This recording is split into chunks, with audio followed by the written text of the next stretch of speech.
What's up guys? Today I want to talk about Thorchain, the first multi-chain DEX that I know of that allows for the trading of native assets across chain. To accomplish this, they allow people to supply liquidity either symmetrically or asymmetrically in exchange for block rewards and a portion of the fees generated by using that liquidity to facilitate exchanges. What sets Thorchain apart from other DEXs, besides what I just mentioned, is that they provide what's known as impermanent loss protection. What I've noticed is that many people seem to get impermanent loss and price exposure confused. Today, I aim to explain how Thorchain's liquidity pools will over time protect you from impermanent loss to the downside. However, that doesn't mean you aren't exposed to negative price movement. To understand this, there are a few terms that you're going to need to know. First is providing liquidity symmetrically. This means that a user deposits an equal value of two assets into a liquidity pool. For example, if I wanted to provide $200 of liquidity with UST, a stablecoin valued at $1, and Rune, the main utility coin of Thorchain, I would need to provide $100 worth of UST and $100 worth of Rune to provide liquidity symmetrically. Providing liquidity asymmetrically is when a user deposits only one of the two assets to the pool. Referencing the last example, it would be me only depositing 200 UST to the liquidity pool. Both methods of depositing give you price exposure to both assets in Thorchain liquidity pools. Exposure in this context is the amount of money that you have invested in a particular asset. Price exposure refers to the potential gains or losses that can occur due to that exposure. You might be asking yourself, if I only deposit one asset asymmetrically, then how do I have price exposure to both assets in the pool? To figure that out, let's take a look at how providing liquidity on Thorchain works. Like I said before, Thorchain allows you to provide liquidity both symmetrically and asymmetrically. If you provide liquidity symmetrically, you provide two assets in a 50-50 ratio.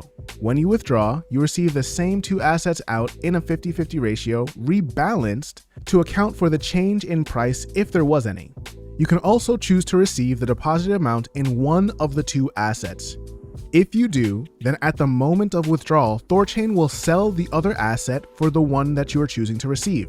If you provide liquidity asymmetrically, then something similar happens. When you deposit, half of your deposit is sold for the other asset at the time of your deposit. Thorchain automatically rebalances your asymmetrical deposit for a symmetrical deposit and then adds it to the pool. Because of this feature, you will have price exposure to both assets in the pool. Also, keep in mind that if you provide liquidity asymmetrically, when you withdraw, you will receive only the assets that you deposited. This means that Thorchain will sell the other half of your LP for the main asset at the time of your withdrawal, and then return the single asset to you. Let's take a simple look at what this looks like. This example will not take into account slippage, fees, or impermanent loss.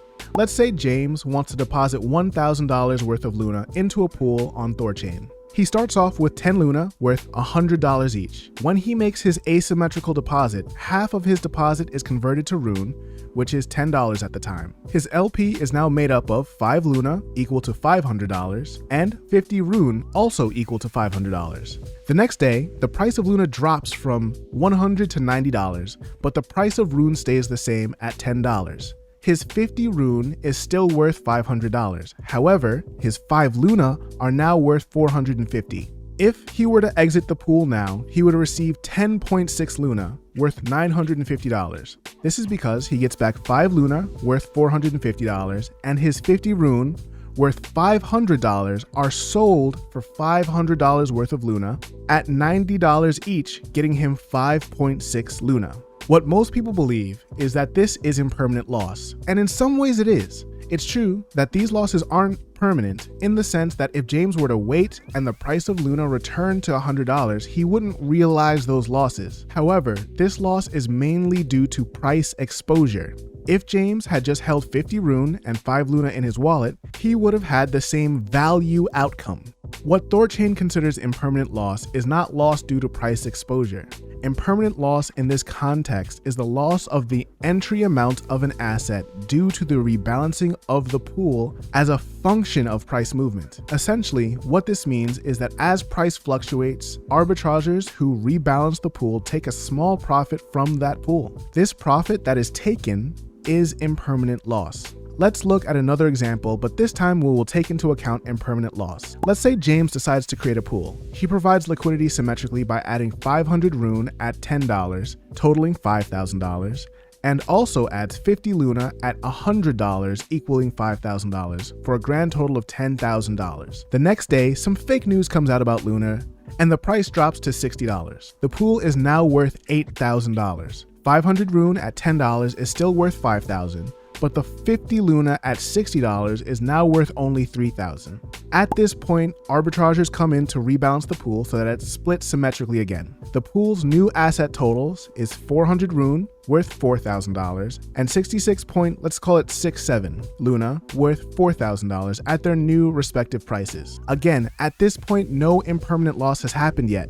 All these potential losses are due to price exposure. The impermanent loss comes from the profit that the arbitrageurs take from the pool when they rebalance it.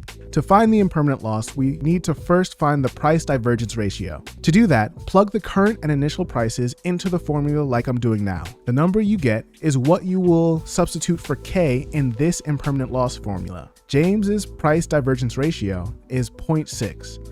And when I plug that into the formula, I get about 5% impermanent loss, which works out to about $400. After the rebalancing, you have to subtract that from the pool symmetrically to get your new totals. In this example, James has 380 Rune and about 63.3 Luna after impermanent loss. This is when Thorchain's Impermanent Loss Protection kicks in. Remember, IL protection doesn't protect James against negative price exposure, but it will reimburse him for the 5% that he would have lost only if he meets certain criteria. The first is that he didn't make more than the loss in fees and block rewards. When James enters a liquidity pool, he will start earning block rewards and fees from every swap that uses his pool.